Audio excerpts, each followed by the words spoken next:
até que um dia eu te encontrei, em tua presença descansei, meus sonhos queriam alcançar. Você me deu forças pra lutar, quantas pessoas não acreditavam. Você viu o melhor que havia em mim. Entrego a ti a minha vida, Senhor. Entrego a ti tudo que sou. Como viver sem teu amor? Renova meu ser e faz de mim um vaso novo. Quebra e molda meu interior. Dá-me um novo coração. Sei que tens o melhor pra mim.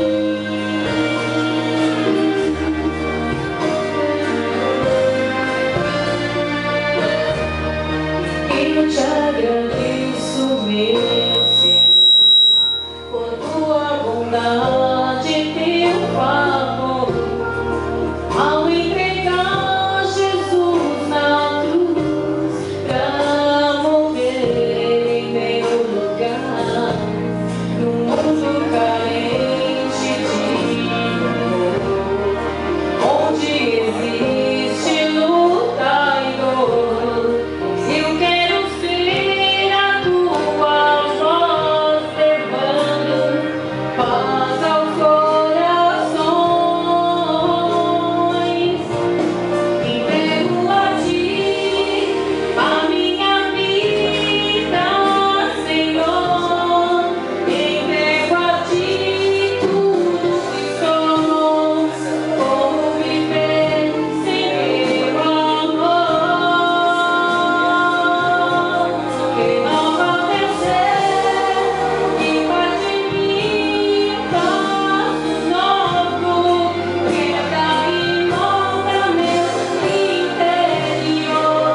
Dá-me um novo coração.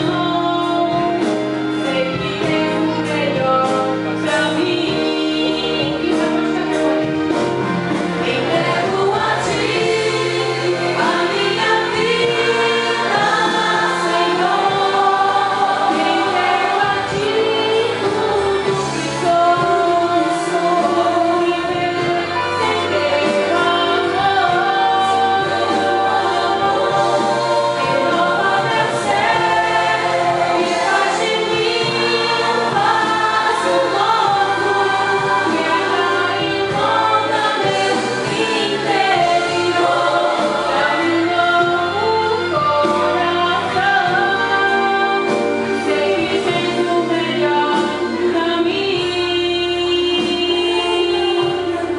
Sei que tens o melhor pra mim.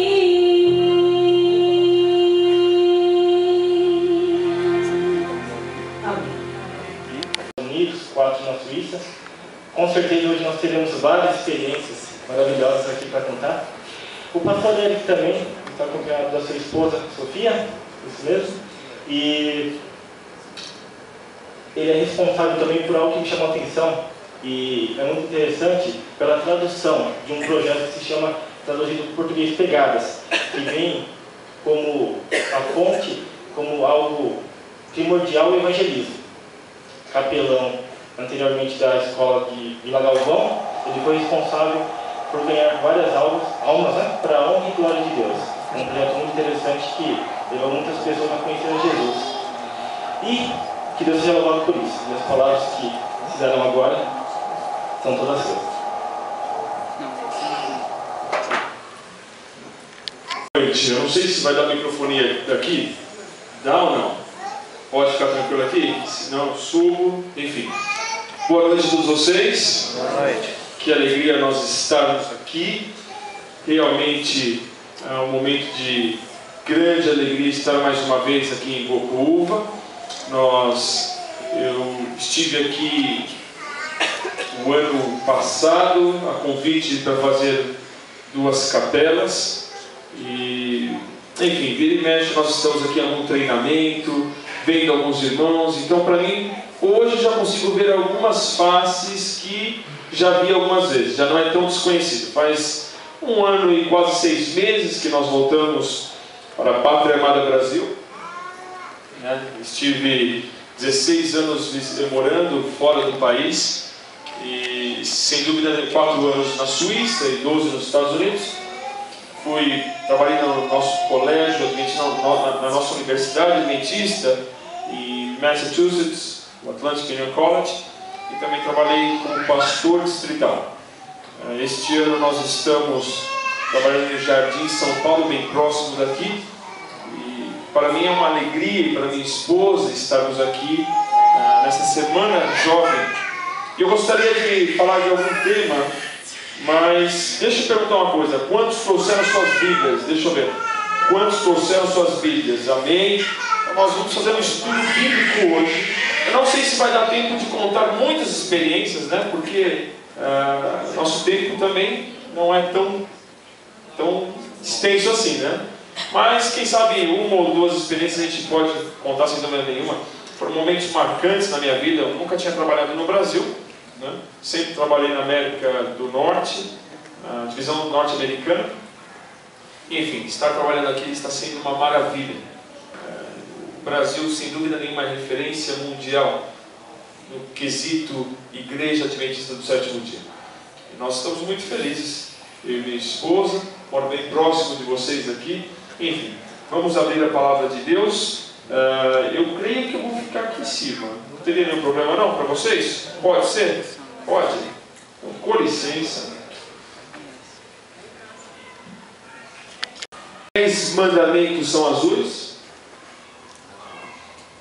Nós estamos falando de escolhas essa semana, não é isso? Então vamos falar um pouquinho de escolhas. Por mais incrível que pareça, os 10 mandamentos eram o quê? Calma aí. Vou precisar da ajuda de vocês. Vamos lá. Ou então a gente faz o seguinte. Deixa essa aqui no lugar. Então vamos lá. Os 10 mandamentos eram o quê? Não, está fraco ainda, gente. Calma aí, preciso da ajuda de vocês. Eu disse que os 10 mandamentos eram o quê? Azuis. Mas eu acho que o problema aqui, quem sabia disso? Não, calma aí, a irmã já sabia, porque já escutou eu pregando lá no Vila Galvão. A irmã também aqui, mas então as duas só vamos acompanhar, né? Vocês não sabiam? Tem certeza? Os 10 mandamentos são de que cor?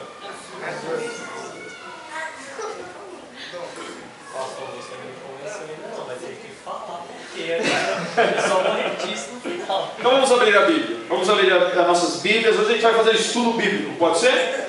Pode ser? Então se a pessoa que estiver do seu lado não tiver uma Bíblia, ofereça a sua Bíblia, compartilhem uma Bíblia. E nós iremos então, nós iremos estudar um pouquinho da Palavra de Deus. Abramos nossa Bíblia. Está dando para escutar aí? Todo mundo escutando bem? Opa! E agora, melhorou? Dá para escutar agora? Ótimo. Abramos a nossa Bíblia em Êxodo capítulo 24. Êxodo capítulo 24. Capítulo 24. Se você achou, diga amém. Amém. Êxodo 24, versículo 9. E diz: subiram Moisés, Arão, Nadab e quem mais? Subiram Moisés, Arão, Nadab e Abiú, e 70 dos anciões de Israel, e viram o Deus de Israel. Debaixo dos seus pés havia como uma calçada de pedra de safira, que se parecia com o na sua claridade, com o céu na sua claridade. Vamos lá. Nós vemos Arão, Moisés, Nadab e Abiú subindo no Monte Sinai, com 70 anciãos.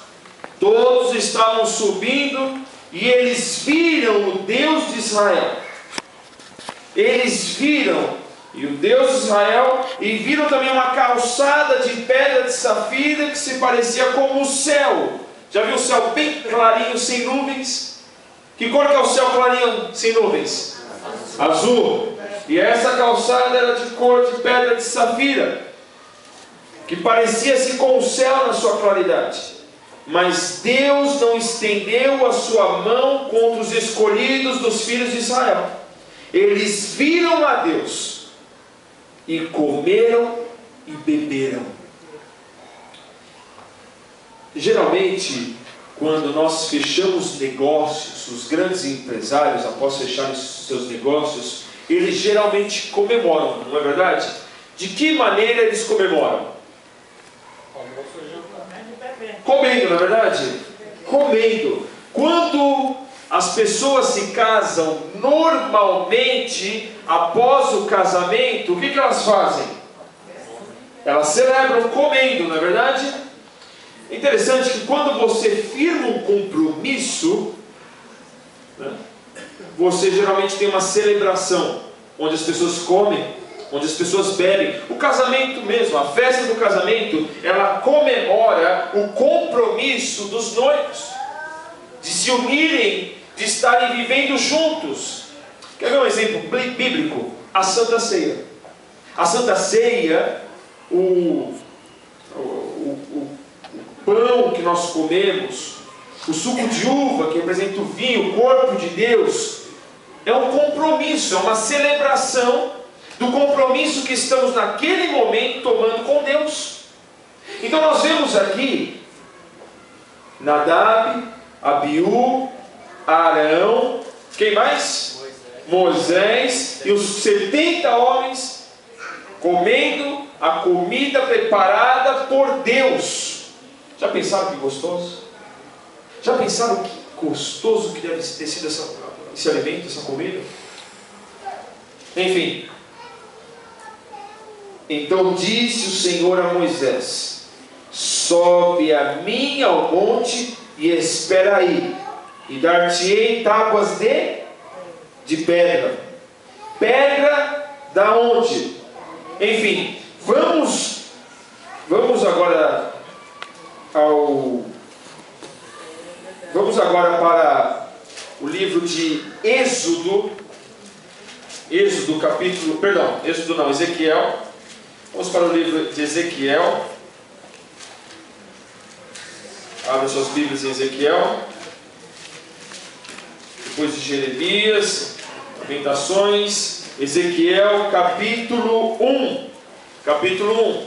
Então nós vemos ali os 4 com mais 70 anciões. Eles estavam ali, em determinado momento eles viram uma calçada que levava até o trono de Deus. E nessa calçada tinha de cor azul, cor safira. E no capítulo 1, do versículo 26, ali existe uma citação de que o trono de Deus, por cima do firmamento, que estava por cima de suas cabeças, havia uma semelhança de trono, com a aparência de uma safira.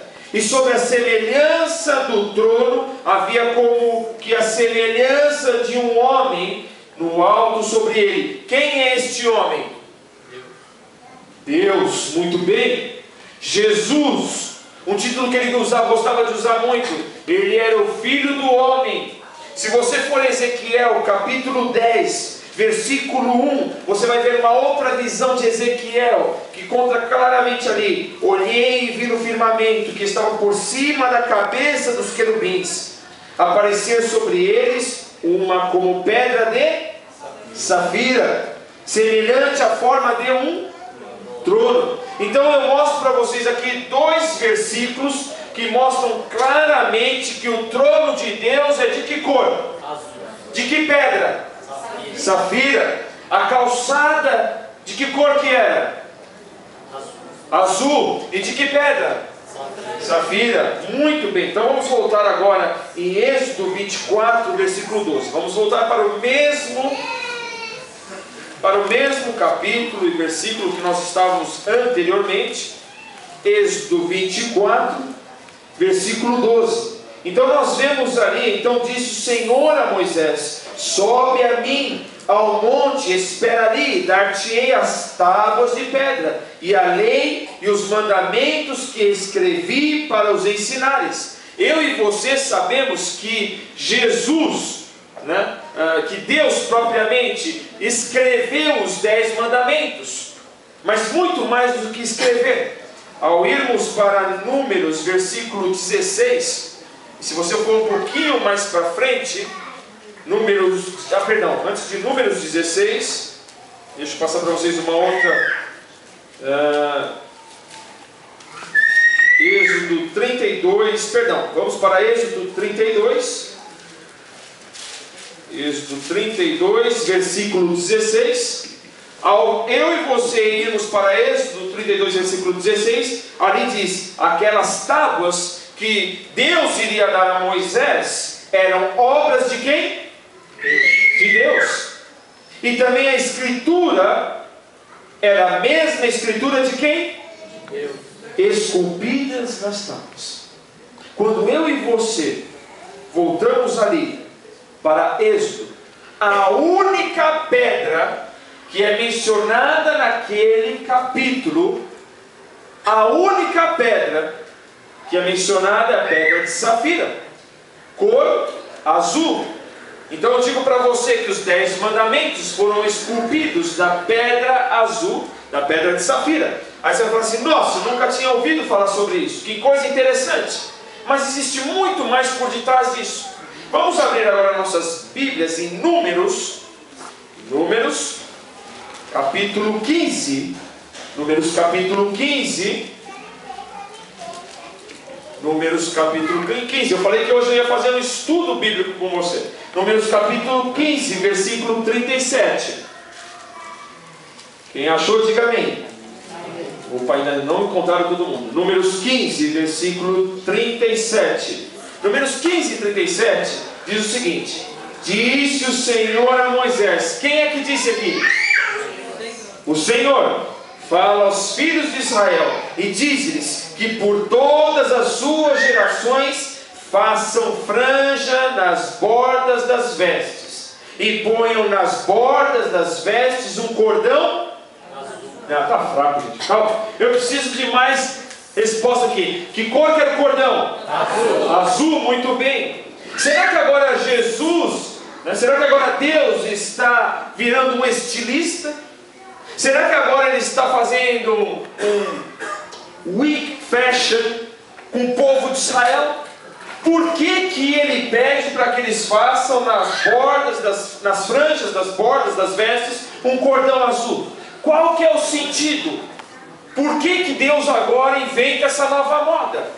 Nós vemos no próximo versículo, no versículo 39, a resposta.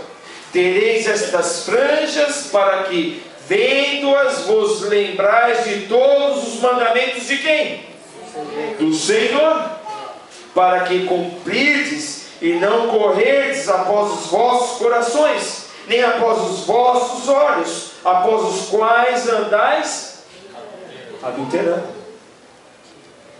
Você vê ali que Deus agora pede para que eles coloquem nas franjas das suas vestes cordões azuis, para que quando o povo olhasse, eles iriam se lembrar do quê?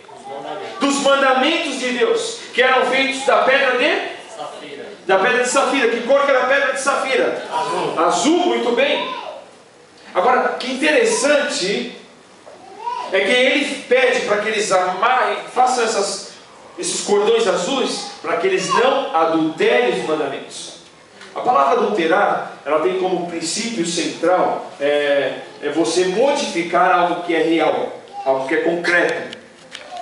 Quando eu adultero alguma coisa, eu estou mudando. Quando a gente chama uma mulher de adúltera, ela está entrando dentro de um relacionamento que não lhe pertence, por isso tomando o papel de uma outra mulher. É por isso que nós chamamos de adúltera. Mas o adultério aqui, dos mandamentos, é algo muito interessante. Eu lembro quando eu era pequeno, enfim, naquela época que de vez em nunca a gente tomava um refrigerante, e não tínhamos muito conhecimento, enfim. E eu lembro que quando eu era bem pequenininho mesmo, eu e meus irmãos, a gente gostava de vez em quando tomar um refrigerante. Eu lembro que uma vez mamãe comprou uma Coca-Cola, né? E colocou na mesa, né? Aliás, colocou na geladeira. A gente sabia que no outro dia a gente tomava Coca-Cola. E a minha irmã era muito danada. Keila, ela era muito interessante pelo seguinte. Isso quando a gente tinha o quê? 11 anos, 10 anos. Não faz muito tempo, né? Mas, enfim, tenho 38 anos hoje. Mas a Keila, toda vez que a mamãe preparava alguma coisa especial, se a minha mãe preparava um bolo e cobria aquele bolo com aquele recheio gostoso, a Keila passava o dedo e depois virava do outro lado. Quando abria a geladeira você não via nada. Quando você pegava o bolo e colocava na mesa, você via que o bolo estava o quê? Passado o dedo. A Keila era muito esperta com isso. E a gente sabia disso. E geralmente quando ela via um refrigerante, ela ia lá e tomava. E às vezes até colocava água depois para misturar e ficar no mesmo nível. Esta era a Keila. Logicamente coisa de criança. E a gente, como sabia disso, a gente pegou uma outra garrafa de refrigerante e pegamos o quê? Pegamos água, colocamos água e também colocamos borra de cevada. E enchemos aquilo ali de cevada. E ficou pretinho. Cevada, como quem não conhece, é como se fosse um café, né? Mais ou menos, né? Mas a mesma cor, de preto. E enfim, nós tínhamos terminado de fazer o culto naquela noite e a Keila foi direto para a cozinha. E quando a Keila foi para a cozinha, eu e meus irmãos no sofá ficamos observando ela. E ao observarmos a Keila, quando ela entrou na cozinha, ela deu uma olhadinha para trás, nós nos abaixamos. E ao nos abaixarmos ali, o que aconteceu? Ela foi, abriu a geladeira, e aí olhou de novo, nós abaixamos de novo no sofá, e logo após, nós vimos ela pegando aquele refrigerante, abrindo o refrigerante, que não era refrigerante, e aí virou aquilo ali. Quando ela virou, que ela deu uns 2, 3 bons goles, ela cuspiu aquilo ali no chão. Enfim, demos boas risadas naquele dia. Mas o que nós tínhamos feito com aquele refrigerante? Nós tínhamos adulterado. Adulterado. Deus pediu para que o povo fizesse nas bordas das suas vestes franjinhas de cor azul. Azul que lembrava a ele os 10 mandamentos. Aí você vai falar assim, nossa, que coisa legal, eu nunca tinha visto isso, pastor Hélio. Mas tem muito mais, com certeza. Vamos agora para Apocalipse, Apocalipse versículo 17. Apocalipse 17 nos conta e nos mostra algo muito interessante. Eu sei que o livro de Apocalipse é um livro maravilhoso e lindo. É verdade que a primeira pessoa que eu dei estudo bíblico nos Estados Unidos, quando eu falei que nós íamos estudar Apocalipse, ela falou assim, olha pastor, eu tenho a impressão que se eu pegar o Apocalipse e der uma torcidinha sai sangue, de tanta coisa estranha que tem naquele livro. Mas realmente, para aqueles que estudaram já o livro de Apocalipse, é um livro maravilhoso, é um livro que tem uma linda mensagem. No capítulo 17 nós vemos ali o título de A Mulher Montada numa Besta. Você e eu sabemos que 85% do livro do Apocalipse, ele não se entende como se lê. Ele é um livro simbólico, onde a própria Bíblia ensina todos os seus simbolismos. É verdade que existe um curso maravilhoso aqui, né, no Brasil, e se você ainda não fez esse curso, eu te convido, converse com algum líder daqui da igreja, com o próprio pastor, e enfim, com certeza você vai aprender uma linda mensagem, e vai descobrir que o Apocalipse tem uma mensagem para mim e para você. Mas, entrando no capítulo 17, vamos fazer uma rápida introdução aqui. Para aqueles que já estudaram Apocalipse, o que significa mulher? Olha só, fiquei impressionado agora, viu? O que significa mulher no Apocalipse? Nossa, o povo aqui é bom, viu? E o que significa besta? Poder, o que mais? Reino e reinado. Muito bem. Hoje está de parabéns mesmo pessoal aqui.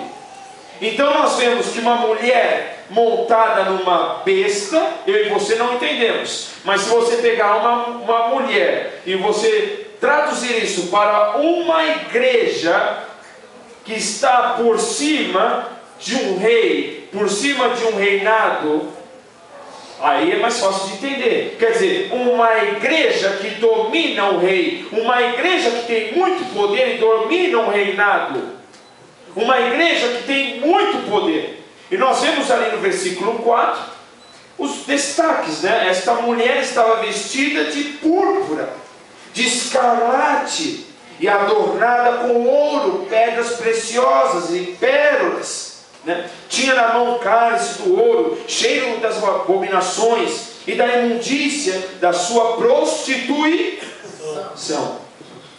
Nós vemos aqui que é uma igreja muito rica. Apocalipse dá detalhes ali de como ela estava vestida. E nós, ao observarmos ali, né, no versículo 6 diz: vi que a mulher estava embriagada com o sangue dos santos e com o sangue das testemunhas de Jesus, e quando a vi, admirei-me com grande espanto. E existem algumas coisas, uns detalhes muito interessantes em relação às cores dela. A primeira cor que nós vemos ali, qual que é? A primeira cor, ela estava vestida de púrpura. A segunda cor, alguém falou aqui, escarlate. Escarlate é o quê? O vermelho, vermelho bem vivo, bem forte. Adornada com ouro, cor de ouro. E tinha pérolas e cor de pérola. 4 cores aqui. Ela estava com, vamos lá, primeira cor, púrpura, depois escarlata, depois ouro e depois pérola. Não, mas vocês estão... Eu preciso de um feedback aqui. Vamos lá. A primeira cor. Púrpura. Não, ainda não está bom. A primeira cor. Púrpura. Muito bem. A segunda cor. Escarlate. A terceira cor. E a quarta cor. Pérola. Quantas cores? 4 cores. Agora vamos voltar ali em Êxodo 28, versículo 31. Êxodo 28, versículo 31. Eu e você iremos ver alguma coisa bem interessante. Deus, o livro de Êxodo, Levítico, são livros um pouco interessantes porque existem muitas diretrizes de como o povo deveria fazer as coisas. Em Êxodo nós vemos muitas informações sobre o santuário, enfim, sobre várias coisas. E ali nós vemos algumas recomendações específicas de Deus. E ali no versículo 31, do capítulo 28 de Êxodo, capítulo 28, versículo 31, você vê algumas recomendações. E ele começa assim: farás também o manto da estola sacerdotal, todo de estofo azul. No meio dele haverá uma abertura para a cabeça. Agora imaginem vocês um manto, no meio uma abertura, todo azul, uma abertura para a cabeça. Esta abertura terá um debrum de obra tecida ao redor, como a abertura da cota da malha, para que não se rompa. Nas suas abas e em todo o seu redor farás romãs de estofo azul. Qual a próxima cor? Púrpura. E depois? E campainhas de ouro no meio delas. Então vamos lá. Farás romãs de estofo azul, púrpura e carmesim, e campainhas de ouro no meio delas. Nós vemos aqui, né, que nós temos 4 cores aqui. Na antiga nós tínhamos o que? Tínhamos o carmesim, o ouro e... Oi? Não, as cores. Vamos lá. Nós temos escarlata, púrpura e o ouro. Pérola, enfim. Nós temos 3 cores ali. 3 cores interessantes ali. Só que aqui nós vemos que tem 4 cores. Qual que é a cor que está faltando dessas daqui naquela lá? Azul. Que cor? O carmesim é a mesma cor da escarlata.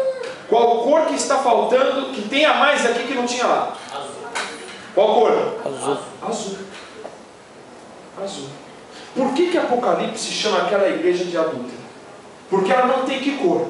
O azul. Porque existe hoje em dia uma igreja que pisa na verdade, uma igreja que está prostituindo os mandamentos de Deus. E quando você lê mais especificamente Apocalipse, você vê que não é só uma igreja, mas diz que tem as suas meretrizes. que estão pisando na lei de Deus. Aí você vai falar assim, não, peraí pastor, isso é coisa do passado. É o que todo mundo diz, não é verdade? Ah, mas isso é coisa do passado. A lei e os 10 mandamentos, enfim, um foi abolido na cruz. Você já escutou isso? Quem já escutou isso? Que já foi abolido na cruz. Então vamos fazer o seguinte, vamos para Apocalipse 14. Apocalipse 14 fala para mim e para você algo muito interessante. Ele diz ali em Apocalipse 14 algo que infelizmente algumas pessoas não conhecem. E diz ali, aqui está a perseverança dos santos, daqueles que guardam os mandamentos de Deus e a fé em Jesus. Oi? 14:12. Aqui está a perseverança dos santos, daqueles que guardam os mandamentos de Deus e a fé em Jesus. Existe no final dos tempos um povo que guarda os 10 mandamentos e que tem a fé em Jesus Cristo. Queridos, deixa eu dar uma pergunta para vocês. Se os mandamentos são tão importantes para Deus, a ponto dele pedir para que seu povo faça cordões, façam várias coisas nas suas vestes, para que eles se lembrem desses mandamentos, por que hoje em dia as pessoas têm colocado de lado os mandamentos de Deus? Por que as pessoas têm colocado de lado aquilo que para Deus foi tão importante? Em Apocalipse nós vemos que existe um povo que guarda os mandamentos de Deus e tem a fé em Jesus Cristo. É interessante que eu faço uma pergunta para vocês. Os mandamentos de Deus, eles podem salvar alguém? Não. Os mandamentos têm o poder de salvar alguém? Não. Tem ou não tem? Não. Tem ou não tem? Quem? Peraí, estou vendo dúvida aqui. Quem acha que tem, levanta a mão. Quem acha que não tem, levanta a mão. Mandamento salva alguém? Mandamento salva alguém? Não. Queridos irmãos, quem é que salva? Jesus. Mas por que ele coloca tanta ênfase então no mandamento? É interessante que quando eu estava nos Estados Unidos, nós estávamos indo para sábado já à noite para uma vigília, numa das igrejas do meu distrito. E, enfim, estávamos já cansados de um dia e com muita fome. E eu e minha esposa falamos assim, ó, vamos passar num local rapidinho e vamos comprar um lanche, e comemos no caminho, chegamos lá e vamos passar a noite inteira na vigília. E passamos numa loja chamada Taco Bell. Não sei quem já comeu lá nos Estados Unidos, quem já teve a oportunidade de ir lá, mas é uma loja que faz comida mexicana. E é muito gostoso. Eu gosto muito do Bean Burrito, que é um burrito de feijão, né? E eu pedi naquele dia e comi, enfim, chegamos, já estava de noite, né? Chegamos na igreja rapidamente, entrei na igreja e logo vim para o púlpito para pregar. Eu estava pregando ali e de repente eu percebo que a minha esposa está tentando se comunicar comigo. Eu não sei se você já pregou, né? Se você já teve esse momento, né, onde você está pregando e tem alguém querendo falar com você. É algo terrível.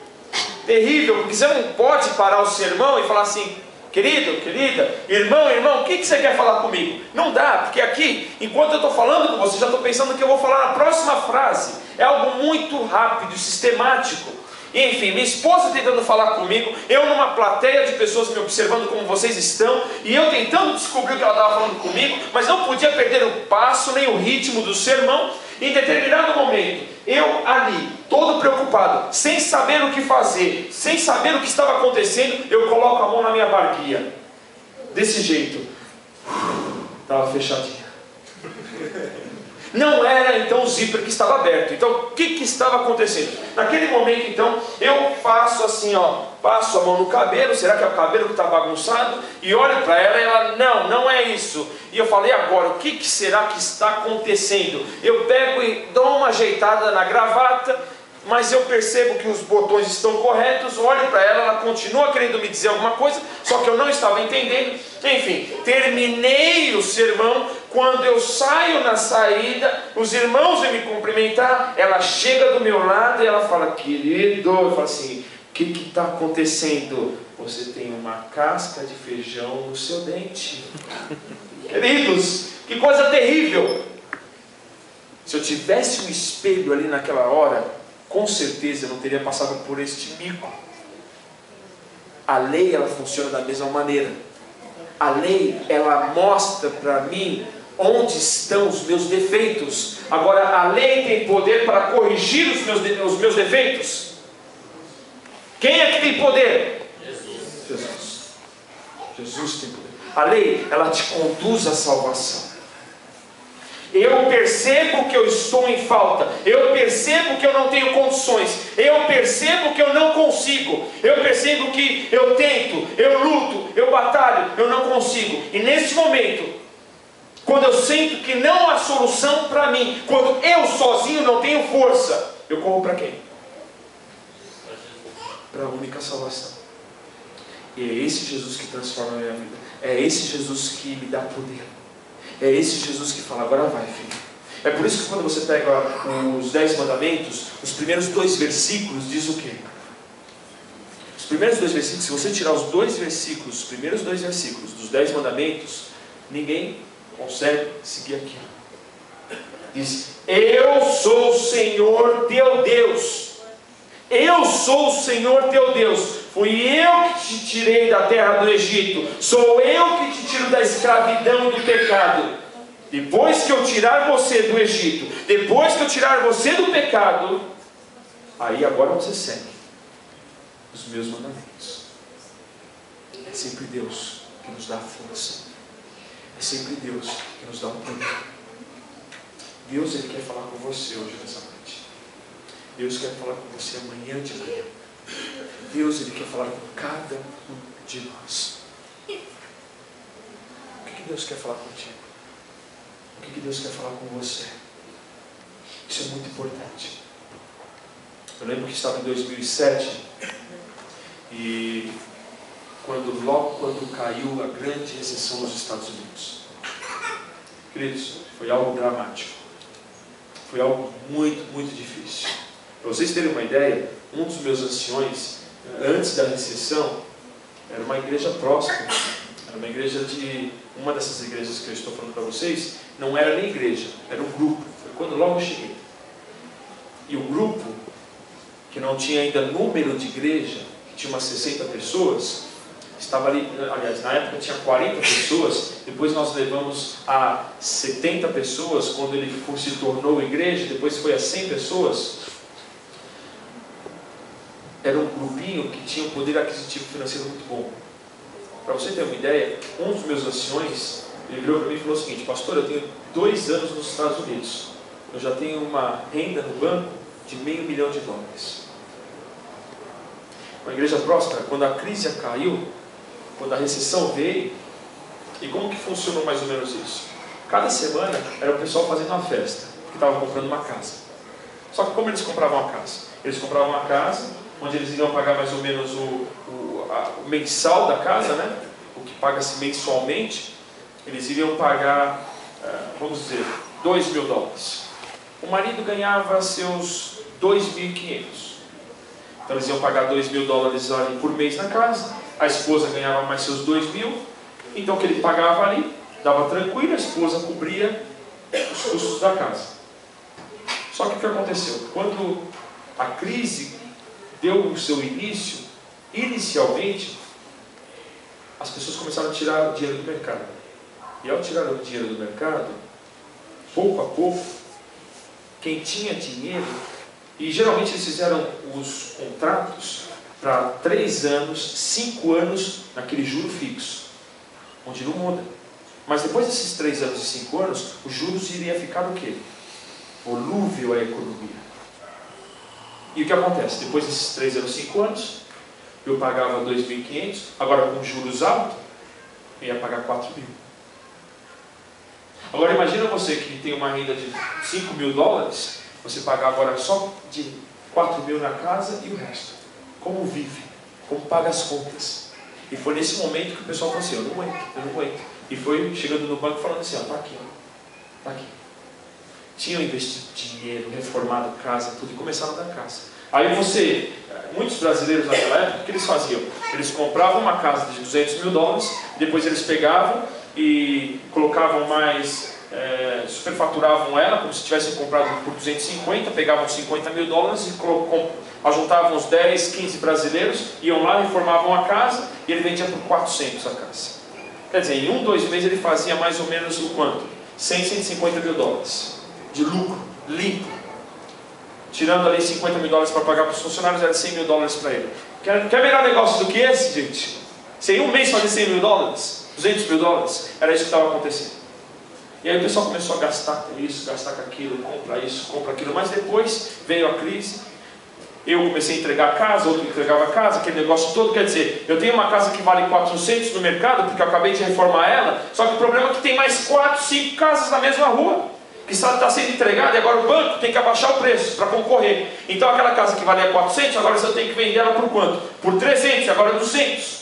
Espera aí, eu comprei por 200, gastei 50 mil, e agora vou ter que vender por 200? E o que acontece? Eu que dou trabalho para outras pessoas, viro para eles e falo assim, olha, agora eu tenho 3, 4, 5 casas, eu não tenho mais condições, não consigo vender elas, não tenho mais serviço. E aqueles que não têm mais serviço já não têm mais dinheiro para pagar as casas. E foi aquela bola. A chegar ao ponto daquele mesmo ancião ter que levar a cesta básica na casa dele. Foi naquela época que chegaram para mim e falaram assim, olha, pastor, não compre uma igreja.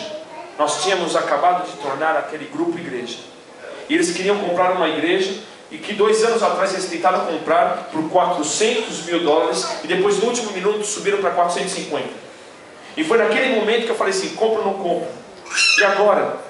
E um ancião para mim chegou para mim e falou assim, olha pastor, vamos comprar. Aí eu orei para Deus, o ancião falando comigo, vamos comprar, Deus falou, vai filho, Deus vai te dar.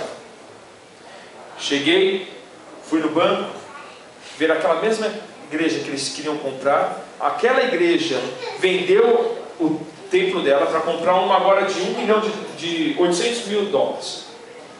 E o que aconteceu? Aquela igreja de 800 mil dólares, eles não conseguiram pagar, porque os seus membros já não tinham mais dinheiro, por causa da crise, que foi aquela bola de neve, e agora eles tiveram que devolver aquela igreja, e devolver aqueles que tinham, aquela antiga que eles tinham dado, como forma de pagamento. Não tinham mais igreja. E agora o banco tinha 2 igrejas. E eu fui lá e falaram assim, qual das 2 você quer? Eu falei assim, vamos na menor. Quanto que vocês me vendem? 350. Cheguei para a comissão da igreja. E os irmãos falaram o seguinte, compra pastor. Eu falei, irmãos, dá para a gente comprar mais barato. Não, pastor. Sabe aquela vontade de querer ter uma igreja? Aquele sonho de querer ter uma igreja? Para aquele povo ali, era tão difícil, porque eles alugavam um templo, onde eles tinham que trazer todos os equipamentos, montar tudo de manhã, antes da escola sabatina, e desmontar tudo no final do culto. As crianças não tinham um local próprio para elas, tudo muito difícil. E eles falaram, como pastor? Mas no meu coração, era como se Deus estivesse dizendo, ainda não está no preço certo. Fizemos a comissão, e a decisão foi unânime, com exceção de mim. 350. Eu voltei até um pouquinho chateado. Sabe que a gente não pode ir contra a comissão. A comissão votou, está votada, e pronto. Voltei chateado, aquilo no meu coração, como se Deus estivesse falando, não está certo o preço. Cheguei no advogado que estava fazendo o trâmite para a gente, e falei para ele, olha, a igreja votou 350. Ótimo, pastor. Então eu vou fazer a proposta. Falei, pode fazer. Só que se ele disser que ele vai vender por 350 mil dólares e $1 a mais, eu volto para a igreja e vou falar para eles não comprar isso daí, porque eu não aceito isso daí. Acho que o homem pensou que eu tinha muito poder na igreja, né? Vocês sabem que nós pastores estamos para servir a igreja. Nós não temos poder nenhum na igreja. Quem tem o poder é Deus. Nós não mandamos na igreja. A igreja, ela toma as decisões e nós apenas colaboramos, incentivamos. Mas acho que ele ficou pensando que eu era meio que o dono da igreja, e ele ficou assustado, falou assim, não pastor, não pode fazer isso aí não, senão a gente perde tudo que eu fiz de trabalho aqui.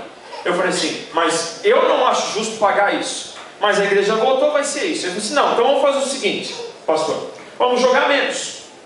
A gente joga menos, e aí, se ele jogar uma contraproposta, tiver no seu preço ali, está tudo bem. Eu falei assim, eu não posso fazer isso, porque a comissão votou o quê? Quanto que a comissão votou? 350. Não, pastor, fica tranquilo que eu vou fazer, você não vai perder o negócio. Eu falei, não faça isso. Era o meu segundo ano no ministério, primeiro ano, fresquinho. Aí ele falou assim, não, pode deixar que eu faço. Eu falei, rapaz, eu vou perder minha credencial aqui. Deixa comigo, pastor. E ele foi. E eu sentia no meu coração, deixa. Eu tinha orado, eu falei, Senhor, mas eu estou indo contra. Mas algo tão forte falava no meu coração. E ele foi. E nós fomos juntos. Ele chegou e deu a proposta.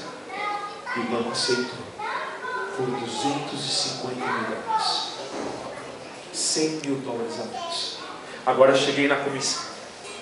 Aí eu cheguei na comissão e falei assim, irmãos, nós compramos a igreja. Aquela alegria, aquela festa. Só que tem um porém. Eu não segui as ordenanças da comissão. E eu tinha plena convicção que poderia até perder minha credencial por isso. Mas eu lancei um lance menor e foi aprovado por 250 mil. O ancião mais antigo da igreja levantou e falou assim, aleluia, pastor! O pastor escutou a voz de Deus. Eu falei assim, se eu tivesse perdido, né? Onde que eu estava agora, né? Mas queridos irmãos, aquele ancião, depois chegando em mim, ele falou assim, pastor, há certas coisas que quando Deus fala, não tem outro jeito. E ele estava certo, irmãos. Deus, ele falou comigo. Deus, ele fala na Bíblia que os mandamentos dele é o caminho da felicidade para mim e para você. Deus, ele quer falar com você hoje nessa noite. Ele quer falar com você amanhã de manhã. Mas como que você vai escutar a voz dele? Você ora, você pede, você clama. Quantos aqui já estão orando por alguma coisa muito especial já há mais de algumas semanas? Talvez meses, talvez anos. Seja por um filho, para que ele volte, uma filha para a casa de Deus. Seja para um pai, uma mãe que hoje não está mais seguindo os caminhos de Deus, ou nunca teve. Seja por um parente, seja por uma cura. Talvez tenha algum jovem aqui que olha a situação, como que eu vou começar a trabalhar? Como que eu vou começar a desenvolver meu trabalho? Como que eu vou servir a Jesus? Como que eu vou fazer uma faculdade? Como que eu vou encontrar um bom marido, uma boa esposa? Como que eu vou sobreviver a dores? Deus quer falar com cada um de nós. Ele quer dizer para você o caminho certo. Só que você vai ter que escutar. E queridos, a gente fala de que maneira com Deus? De que maneira que nós falamos com Deus? Uma das maneiras. Através da oração. Agora, como Deus fala contigo? Através do quê? Através do quê? Da sua palavra. Amanhã, hoje à noite, Deus quer falar contigo. Só que você vai ter que abrir esse livro e descobrir as maravilhas que Ele está. Você está disposto? Se você abrir, Deus falará contigo. Como Ele muitas vezes falou comigo. Como Ele muitas vezes tem falado com muitas pessoas. Ele quer te dizer o caminho seguro. Está você disposto? Está você disposto a escutar a voz de Deus? Não é à toa que eu estou aqui. Não é à toa que eu fui convidado aqui esta noite. Deus tem uma mensagem para você.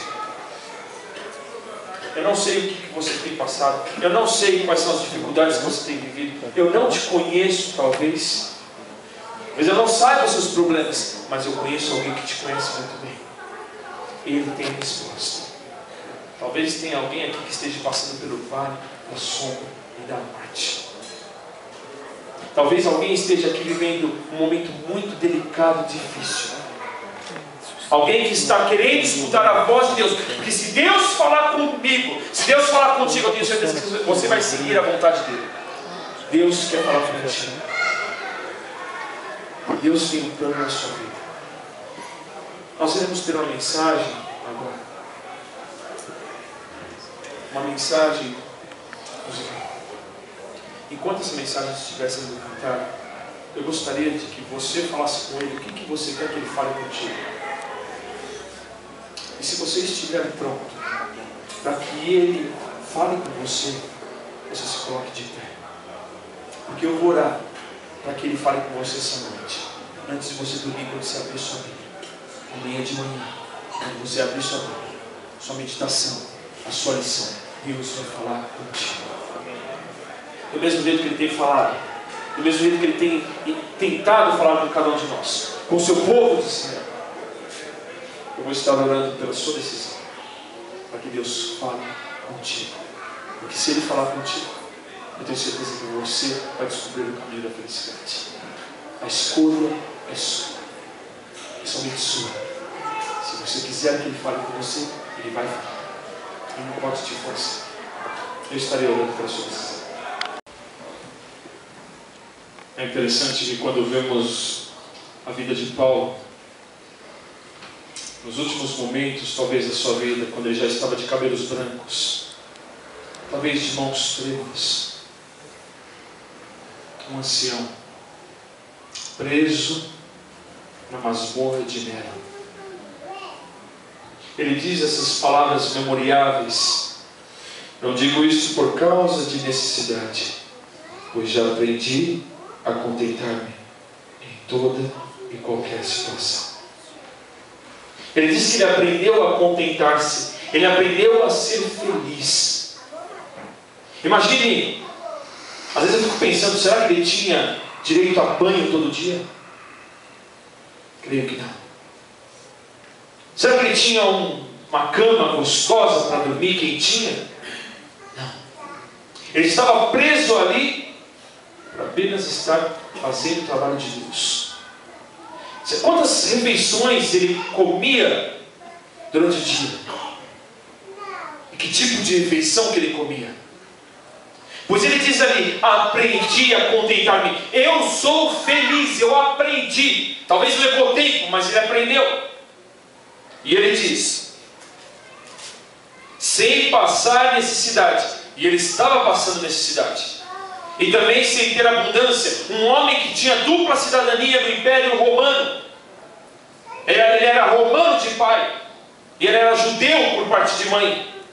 Ele chegou a dominar um exército para perseguir o povo cristão. Ele soube que era ter abundância. E em toda maneira, em todas as coisas, aprendi tanto a ter fartura como a ter fome, tanto a ter abundância como a padecer de necessidade.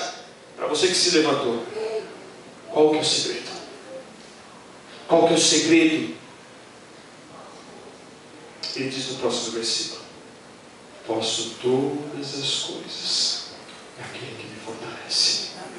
Que Deus te abençoe. Que você possa ter certeza que Deus fala contigo hoje à noite, amanhã de manhã. Oremos. Querido Pai que estás nos céus, a vida são de escolhas, e cada um de nós temos as nossas. E hoje, aqui está o seu povo, a sua igreja, que escolheu vir adorar-te, Senhor. Aqui vieram agradecer pelas bênçãos recebidas.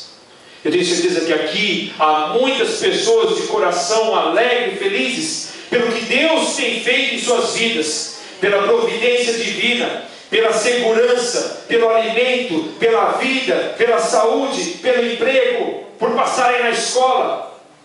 Enfim, Senhor, há também aqueles que vieram uma atitude muito humilde de pedir, Senhor, por alguém, pedir por alguém amado que hoje necessita de Ti, pedir pelos doentes. Talvez alguém aqui esteja vivendo debaixo de dor. Tenha misericórdia, Senhor, e que pela Sua vontade todos sejam curados. Talvez aqui há alguém que aparentemente está sorrindo, mas dentro do seu coração chora por algum problema, alguma situação não resolvida. Talvez alguém aqui, Pai, está buscando Jesus Cristo.